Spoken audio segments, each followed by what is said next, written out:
Tiffany, are you excited? I'm very excited. Been waiting a while, haven't you? I have, and I've been cleaning all morning for a spot. This is supposed to weigh 250 pounds. So guys, there's the FedEx truck we've been waiting on. This thing has been sitting in the Midwest forever now. And it's getting ready to be unloaded. So we are super excited. Super stoked. Tiffany, where's your excited face?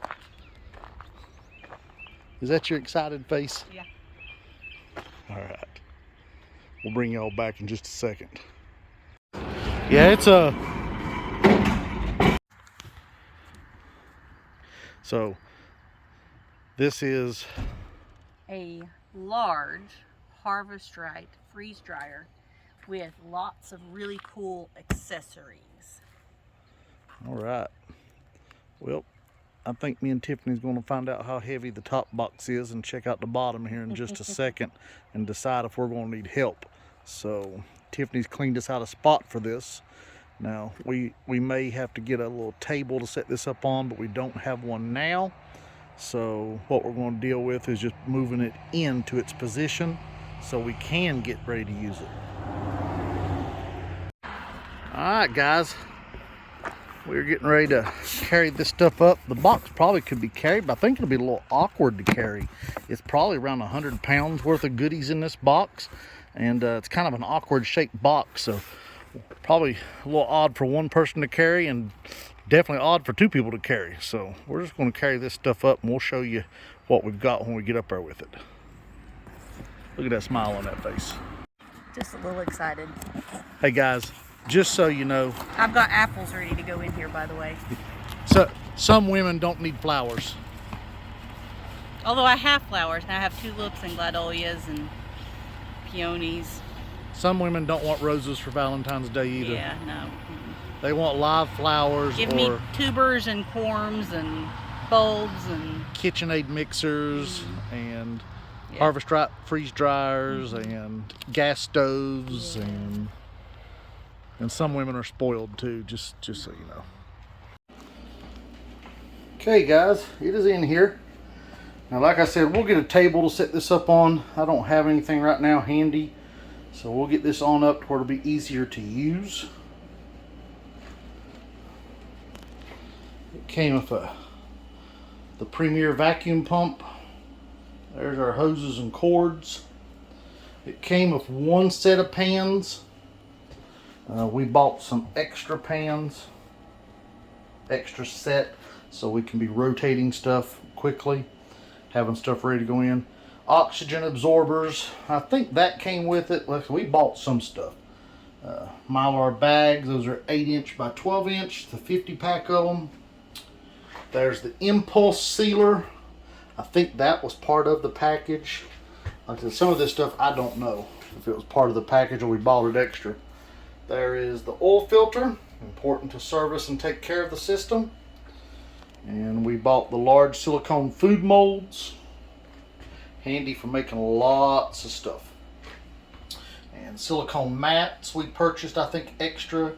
There's a freeze drying guide. And there's our owner's manual, troubleshooting guide for the firmware, and then the little paper says to skip steps 13 through 15. They are no longer needed. So, all right, folks, we're going to get this thing set up. Okay guys, it is actually the next day. We got in on chores yesterday and never got back to our freeze dryer. But there is also one thing in the instructions. You're not supposed to even turn this thing on for 24 hours. So it worked out. We didn't have time to touch it. Right. So that's where we're at. So now we got to go through some basic setups here. Tiffany's going to do most of it, and we're going to follow the instruction book, and we'll go through it step by step. It's not hard. This is very easy setup, but we want to make sure we do it right. So here we go. Oh, there is our host for the day. Look at that. All right, Tiffany. So, what are we going to do first, Tiffany? We are going to take our vacuum pump. And we're... That's the Premier pump, isn't it? It is. They all now come with the Premier pump, if I understand that right. They do, because they have decided that that's probably a better way of selling it to people, and so you get it free included with your harvest stripe machine. So the first thing we're going to need to do is put oil in our pump, and it's got a little sight glass on the end of it here, guys, before Tiffany. So you see our little sight glass? So we got a minimum and a maximum mark. So we're looking to have this kind of in between here. Now we'll fill it on up closer to the max mark, not all the way to the max, but closer, so that when we turn it on, it circulates the oil. The oil will go through the pump, and then we may have to top it off again afterwards. So Tiffany's going to pull the oil cap off. Now this is more than just an oil cap on this, but we're going to call it an oil cap for this. So she'll twist that off. It's easy to tell because they have this little oil signal, which is the same one that you see on your car. Because oil cans used to look that way. So our oil will go right in here. And I tell you what, on this, I'm going to pass this off to Tiffany and let her do the camera, because I didn't go get a funnel. And hopefully I spill less of it than she would. I make no promises, but I have worked on cars for my whole life. My dad was way better at this than I was. He would hardly ever use a funnel and hardly ever miss a drop. When you've been a mechanic for, 35, 40-ish years. Probably longer than that. Yeah, because, some people start the trade when they're little bitty. I'm just now 50, but Dad had me working on cars when I was... So, we're just going to get this right down here. It is always recommended to use a funnel, but, this is why I'm not doing it, because it would be all over the place. And right down here you can see probably on our sight glass as it starts to come up.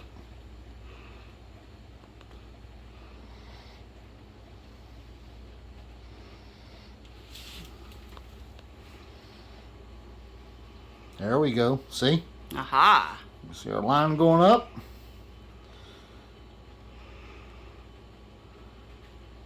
Now we're going to stop right there. I got a feeling it's going to use all of this. So we're going to pass this back off to Tiffany. We'll put her oil cap back on. And Tiffany's going to get our hoses hooked up.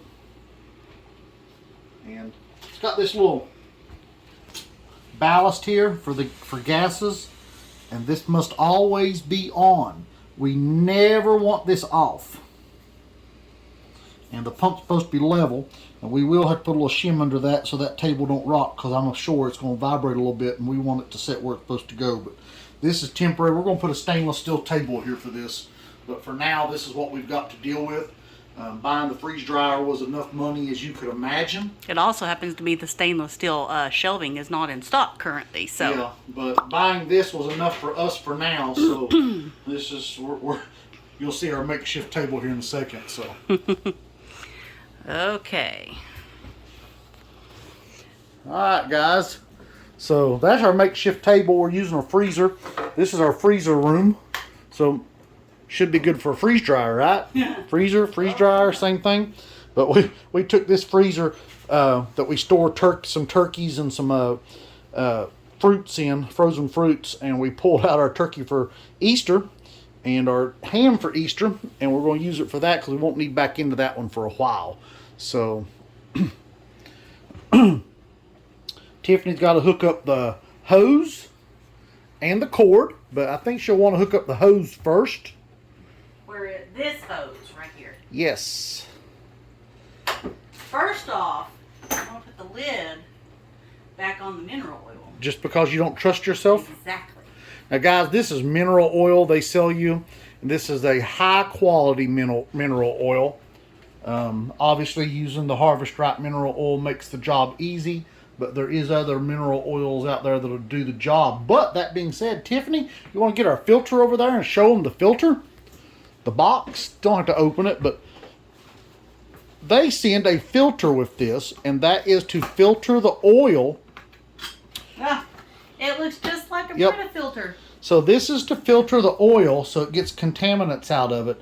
So when it's time to change the oil, you actually can filter the oil instead of change the oil. And that way you can reuse this oil over and over and get several uses out of it. Now, don't go and buy a Brita filtration Yeah, system. no, just because it looks like one don't mean it is. Yeah. All right, so we're gonna let Tiffany put her hoses on. And these hoses go on hand tight. So she's going to attach it to the freeze dryer back here. Now they put these little rubber latex type nozzles on there, and that is so moisture and so forth don't get in there, and varmints and spiders, wasps and everything in the world. You don't want that stuff in your freeze dryer. So keep that in mind. If you ever have to unhook your freeze dryer for some reason to move it, cover that port. And these just go on real good, firmly hand tight is what we're looking for here. You can see Tiffany screwing it on there real good. And then she's going to... There's one right here too. So you want to make sure you keep these little plastic caps just in case you do need to put this away for storage one time. So...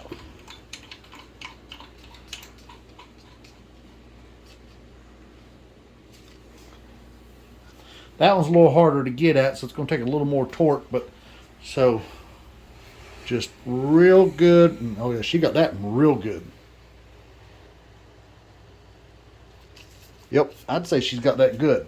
So this cord is the one for the freeze dryer. So Tiffany's got to plug that into the back of the freeze dryer and then around to our port over here on the wall. So we may have to slide it out if she can't get to it. So hang on a second, guys. Okay, guys. So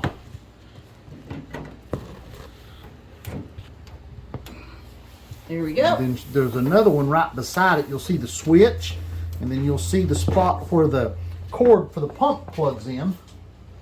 And your freeze dryer actually controls the pump. So I'm gonna go ahead and plug this in for Tiffany while I am here with the camera. Now obviously you can slide this all out on the floor. And then here is your power switch for the freeze dryer right there. That's what turns on the main power. So, okay, the basics are hooked up here. Tiffany will plug the freeze dryer into the wall. That's good. Okay.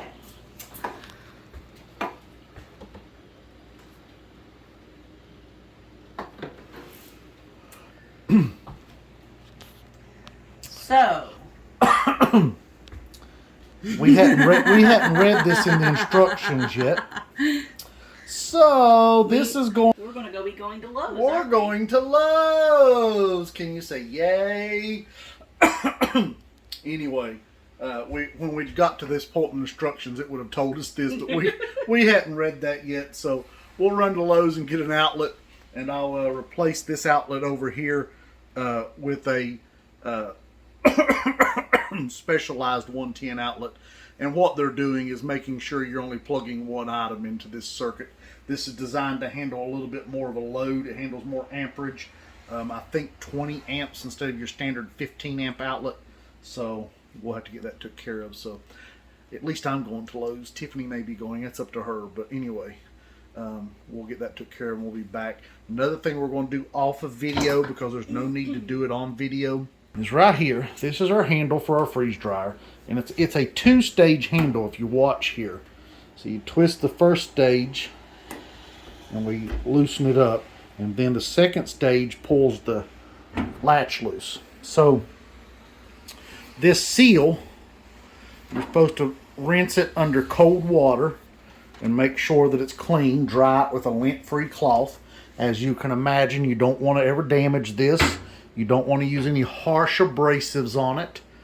So Tiffany will rinse this under cold water and we'll put it back. And then this is your trays, where your trays go. And this is cleanable.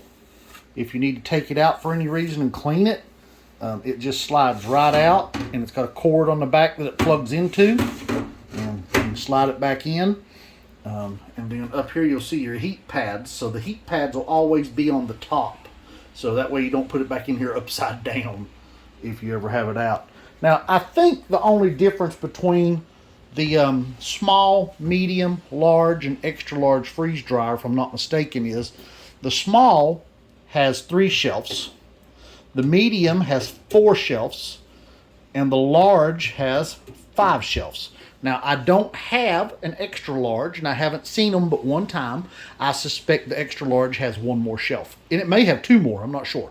I haven't read the specs on it, but I think it's 3, 4, and 5 for small, medium, and large. And we went with the large, as you can see here, because we felt like we needed it. Now, we probably would have went for extra large, but we also probably couldn't have afforded it right now. We've got some grant money tied up in this, and we had to pay for everything up front, and we don't get reimbursed with our grant money until after the machine is purchased and on site. So Tiffany has that paperwork all set up and filed. We'll talk to you a little more about that. If you're in the state of Tennessee, this is a TAEP grant that we use. Correct, yes. And the TAEP grant, sorry about the glare from the sun coming through the windows, guys. But the TAEP grant pays, is it 25%? 25% to producers, and I can't remember if you have to have classes that you take along with it. And they are classes you have to pay for. But because we are USDA organic certified, we get 50% reimbursement automatically without taking any classes. Although I love to take classes because I love to learn more about, right, and we do take the classes. Tiffany has just finished up the Produce Safety Alliance course, which would tell you her hair can't be down while messing with food products, which we are messing with food products. But that being said, this will all be sanitized before it's used. So, right. And when she does that final work, her hair will be put up and out of the way, and we'll do things a little more exactly by the book. But we have done a lot of things by the book here. She has cleaned and sanitized this room before we put everything in, and taken care of all the stuff on the surfaces, cleaned out the dirt, washed, and sanitized everything in here, so that this is producing a good quality food for our family. But we will also use this, and this is where the grant money comes in. This will make food for our family. This will preserve the food we grow on our farm. Okra, peppers, strawberries, apples, chicken, eggs. And so, if you've ever grown a lot of chickens, there's certain times of the year where you may produce more eggs than you sell or use. And that will be the case with us, and it has been before. We've had 8 dozen eggs in the kitchen before at one time, and that was after selling 8 dozen to someone. So it does happen, and we use a lot of eggs ourselves. But this will allow us another avenue to keep from ruining produce. And not only from not ruining produce, that becomes a value-added item that we can turn that produce into something that we can sell, whether it's soup kits at market, or whether it's freeze-dried strawberries, or freeze-dried apples, or freeze-dried peaches. So if you've ever run an organic farm especially, but your backyard orchard also, you have probably noticed that some of your fruits turn out not as nice as you'd see in the grocery store. You get a bug bite here or there, or And you can cut that stuff out and still salvage it and use it for jams, jellies, which is what we've always done, or ourselves. We don't care to cut a bad spot off on one side of a peach and throw half of it to the chickens and eat the other half. Don't bother to hurt our feelings one bit. That stuff doesn't store as well, though. But when you make it jam, jelly, or now freeze-dried, stores just fine once you cut the bad stuff off. Right. So that's something we'll be able to do if any of our produce that causes a problem, because we don't use any chemical insecticides that are nothing that's not organic approved. So you will come up with some bug damage and we don't even spray as much as organic allows. And when I say spray, it's an organic spray, but we don't even spray as much as they allow. We really push the envelope of not spraying. So, and that's just what we prefer. So anyway, guys, we gotta go get an outlet, and we'll be back. Okay, guys, we got the outlet changed. Hey, on that outlet changing, obviously, I suggest you use a professional to do this. Tiffany hired an electrician that she uses to do the services around here sometimes. We have another electrician local that we use, Marty's Electric. Marty's Electric does all of our major work. great bunch of people. But anyway, here we go. So Tiffany has washed the gasket under cool water. When you dry this, you want to do it with a lint-free towel. And this just goes over that metal lip. And we'll take our time putting it on here to make sure that we don't cut it. Obviously, the way this gasket is made, it's real thick and heavy duty. So it's going to last for a long time to come. So, but dry with a lint-free towel. Okay, guys. So now we're going to plug it up. Well, first we're going to close the door. And then here is our new outlet. That is the style you need. You'll see right there. Now they make those that have this slot on the other side. And ours needs it on this side. So if you're facing the outlet, that's on your left. So back here is our cord. Now that drain valve back there, I could mention that to you. That drain valve right there needs to be in the closed position like it is right now until you're ready to drain. And you only drain after the process is done. After it's defrosted, then you drain. But during the procedure, that stays closed. So, here we go. We are plugged in. Now I'm going to reach back here and get that toggle switch. Toggle switch is turned on.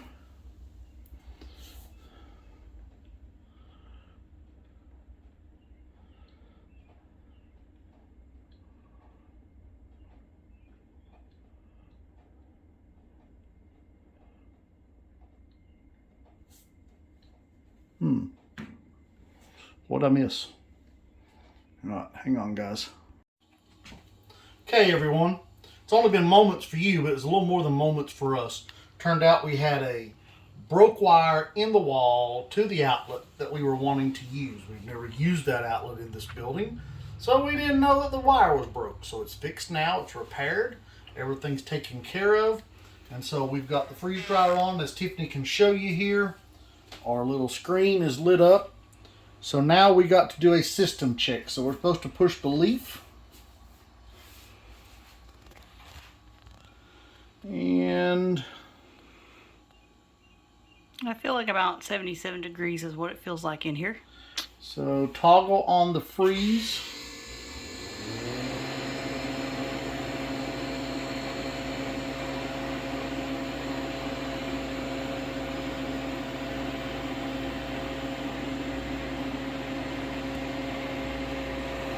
Okay, we're going to bring you all back because this is supposed to run for 30 minutes. And I don't think y'all want to sit around and watch this for 30 minutes. So no. We'll stop there. We'll bring you back after 30 minutes when we do the next step here in this setup process. And this is tests is what this is, making sure the freeze dryer is working properly before we go any further. As we are ready for the next step, they said do 30 minutes or more. We've actually done 47 minutes because we got tied up in another project. So right here, the next step we've got, according to the book, is we need to toggle on the vacuum, and then that should make the vacuum pump run. And then we are going to let the vacuum pump run for 20 to 30 minutes. So I have to time this and come back, and this should bring the reading. We're at 47,000 mTOR right now, and that needs to go down to 500. See right here? That's our pressure. So we need 500 need to be our pressure reading. So vacuum on. And there we go. She is running. Don't know if y'all can hear that. That's about as loud as it's going to get. So keep that in mind when you're placing this thing somewhere. You don't want it where it's going to disturb you. You know, if you're trying to sleep and that noise is going to bother you, you might want to make sure you put it somewhere it's not going to bother you. For us, we may actually want it in there because we like the noise. Yeah, we like some noise. So, yeah. So it tells us right here, the vacuum pump, it tells you how long it's been running. It's been running for 38 seconds. So We're going to let that run for 20 to 30 minutes. I'm going to come back and check on this in about 20 minutes, and we should be ready. But you can see we probably definitely have a good vacuum seal, and that's what we're testing is the seal. So we should probably got a good seal because we're already down to 14,000 and dropping in just a matter of a minute. We're getting ready to be under 10,000. So we're at 1 minute right now. So before we shut this video off, we'll let y'all watch it drop on down here to probably around 7,000 or so. So probably take it about another 20 seconds, maybe 10.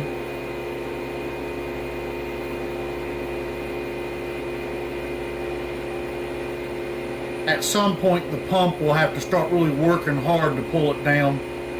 It's easy for it to start pulling that vacuum in the beginning, but then it's going to start slowing down like we're seeing right now. We're starting to see a little bit of buck back on it, trying to pull the vacuum out of the machine.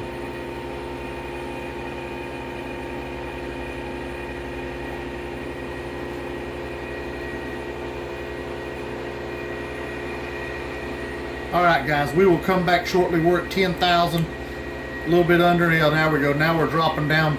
We're down to 8,000. So we'll go ahead and stop the video here, and we'll come back in a little bit and show you the results. Okay guys, it's only been moments for you. It's been a little longer than that for us, but we're there. So let's take a look. So here we are. We pulled down to 274. Now I'll go ahead and let you know, this was not a step you have to do.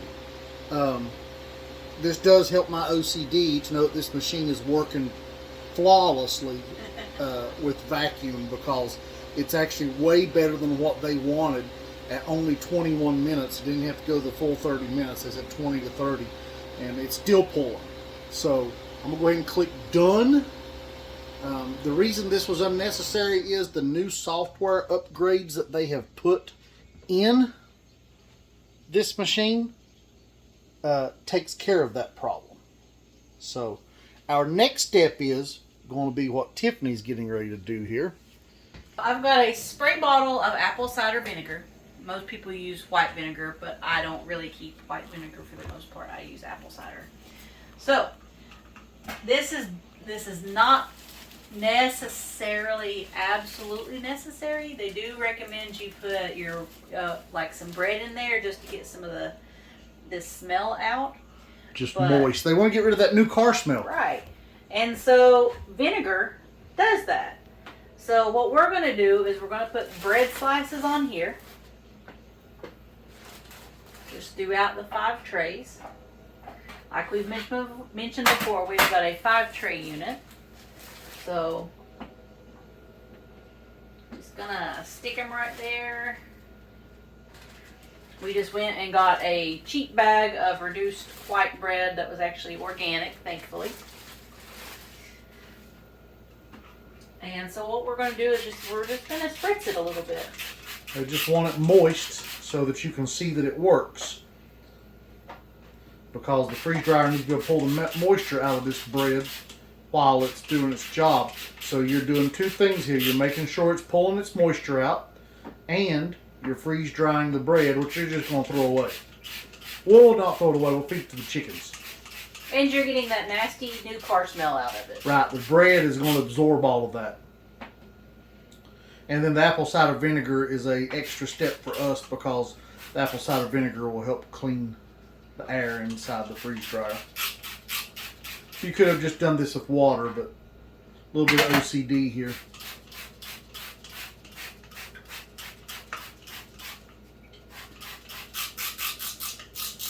So while Tiffany's finishing that up, I need to reach back here.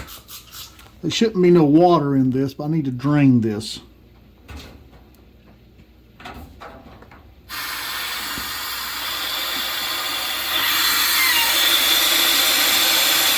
And what we're doing is releasing the vacuum.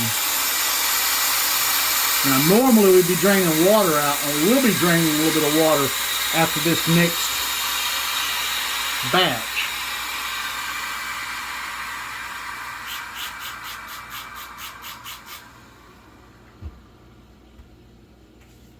Okay. So we'll shut that back off.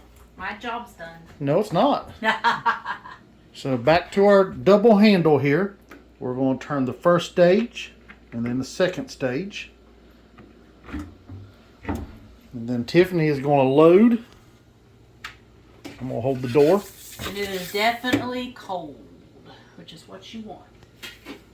Oh yeah, it was still working. And figure that, oh, Is the cord in the way? Nope. I bet there is a shorter tray for that one. Maybe. Well, I wouldn't think so. No. Let's see.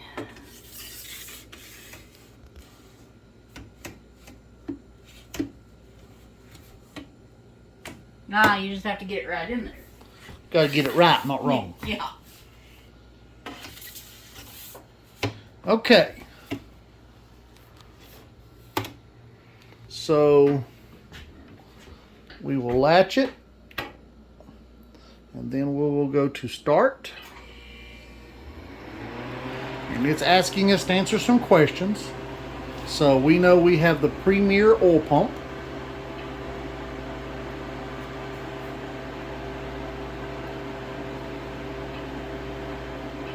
We'll save it. We've already done that. So now it is doing its job. So now all we gotta do is wait. Now, something you may not know is that the software in this new updated model actually checks for problems. So while it's running, if it sees an issue, it will stop. But it don't just stop, it checks to see if it can solve the issue. Now it'll set an error code, and if you get here while it's still trying to find and fix the problem, the error code will be there. But if it repairs itself and is able to continue the process, then it does away with the error code. It's like it never happened.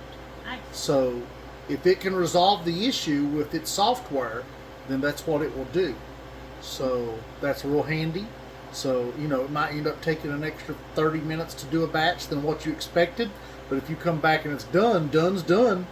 I don't care if it had problems in between, if it was able to resolve the issues and take care of it. So, all right, guys, we'll bring you back and show you. It'll be 4 hours plus for us, so probably in the morning, but for you all, it'll be just moments. So if it's in the morning, we're probably wearing different clothes. Most likely. If it's tonight, you'll probably get to see us still wearing the same clothes. Maybe. But either way, we'll bring you back and show you the end. And I hope y'all have enjoyed this video and it's been helpful. Hey, by the way, if you haven't liked and subscribed to our channel, we would greatly appreciate it, wouldn't we? Would. It'd make a big difference. We are really trying hard to hit that next goal on YouTube this year. And we do this for fun. We do it for kicks and giggles. And it's just, we like bringing the information to you. But if we can ever get to the spot that this is actually paying us a little bit, we can buy some better equipment to make these videos better for you. So, thank you guys. I hope this helps a lot. And we'll bring you back shortly. Well, hello. It took a while. It actually took till this morning, apparently, to run the cycle. And then we didn't check back on it. And so it actually kept it in a drying position, which keeps the cycle going.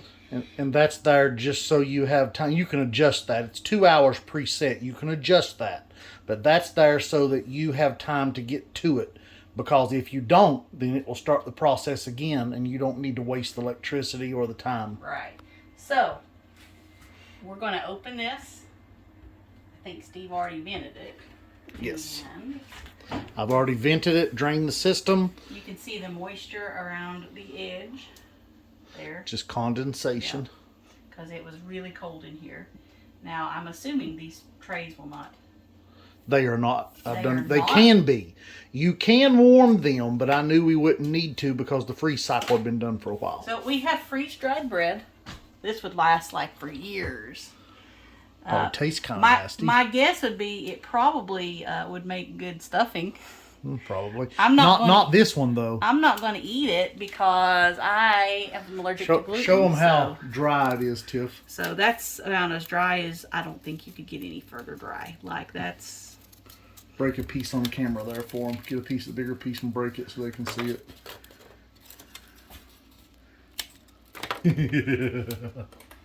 Much more dry than stale bread. So that's cool. It works.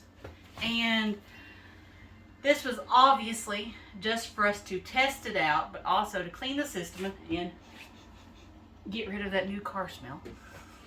Which it smells like it did. Yeah. So we're going to next do another video. So you'll have to watch and see what we have coming up, because I've got some things that I've been saving just in time for this thing to come in. So we're going to process some of those. So tune back in.